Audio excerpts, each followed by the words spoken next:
আমরা ধানের শীষে ভোট দিলে আমরা জান্নাত পাবো।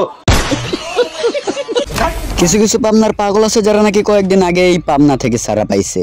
আমরা ধানের শীষে ভোট দিলে আমরা জান্নাত পাবো। তাদের কথাটা হলো এরকম, জান্নাত তাদের বাপের সম্পত্তি, আর তাদের বাপের যে ভোট দেব সেই জান্নাত পাইবো। ব্রাদার, আমার আজকের টার্গেট তারা জনসমাজের মাঝখানে ভুলভাল বক্তব্য দেয় যারা। আর শুনো ব্রাদার, তোমগরে বলতাছি, কমেন্ট বক্সে যাওয়ার আগে একটু ভিডিওটা ফুল দেখা বিবেচনা কইরা এরপরে যাইও। হুদাই মালটাল খাই আইসা কমেন্ট বক্স নোংরা কইরো না, ঠিক আছে? উপস্থিত আছেন সিলেট জেলা যুবদলের নবনির্বাচিত সাধারণ সম্পাদক। কি তুই কি বলছো ভাই? তুই কি বলছো? একটু আবার রিপিট করতো। সম্পাদক বোকা চোদা, সম্পাদক রে বলে সাধারণ সম্পাদক, আবার ওই নাকি নেতা। সাধারণ সম্পাদক গর্ব মায়ের গর্ভবতী সন্তান, আমার শ্রদ্ধাভাজন বড় ভাই, গর্ব মায়ের গর্ভবতী সন্তান। দিছে ভাই নেতার গোয়া মেরে দিছে, ঠিক আছে? মানে ভাই যারা নাকি ঠিক মতো কথাও বলতে পারে না, ওরা নাকি আবার বর্তমান যুগের নেতা। মানে ভাই ট্রাস্ট মি, আমি এই দেশে সহবাস করি না বসবাস করি, এটা নিয়ে আমি মাঝে মাঝে চিন্তায় পড়ে যাই। বিএনপির বিরুদ্ধে কোনো কথাবার্তা বলতে হলে সাবধানের সাথে অজু করে কথা বলবেন।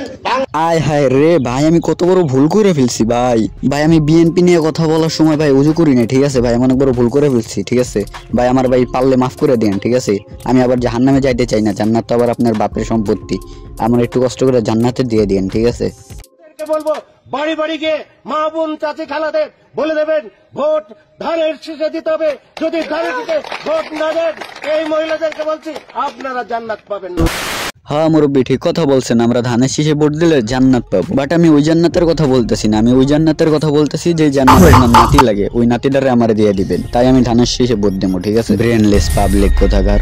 মানে ভাই এরা মালটাল খাই আসে, এরপর বক্তব্য দিতে আসে। এসব মূর্খ নেতার ভিতর কেউ তো হাফিজ মাওলানা মুফতি বানাই দিছে তারেকুর রহমানকে। আমাদের ইমাম, জাতীয় ইমাম জনাব তারেক রহমান দামাত বারাকাতুহু, একমাত্র জাতীয় ইমাম যার পিছনে আজ পর্যন্ত কেউ নামাজই পড়েনি। একমাত্র রেমিটেন্স যোদ্ধা যিনি দেশে রেমিটেন্স পাঠানোর বদলে উল্টা দেশ থেকে 10% নিয়ে নেন। একমাত্র বেকার যিনি কোনো কাজ না করেও শীর্ষ ধনী তালিকায় 3য় নম্বরের জায়গা করে নিয়েছেন।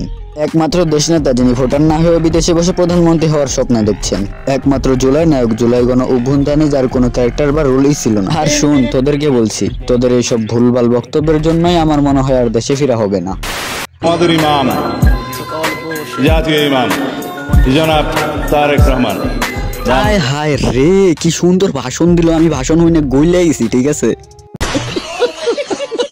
সেই জায়গায় নিয়ে যান।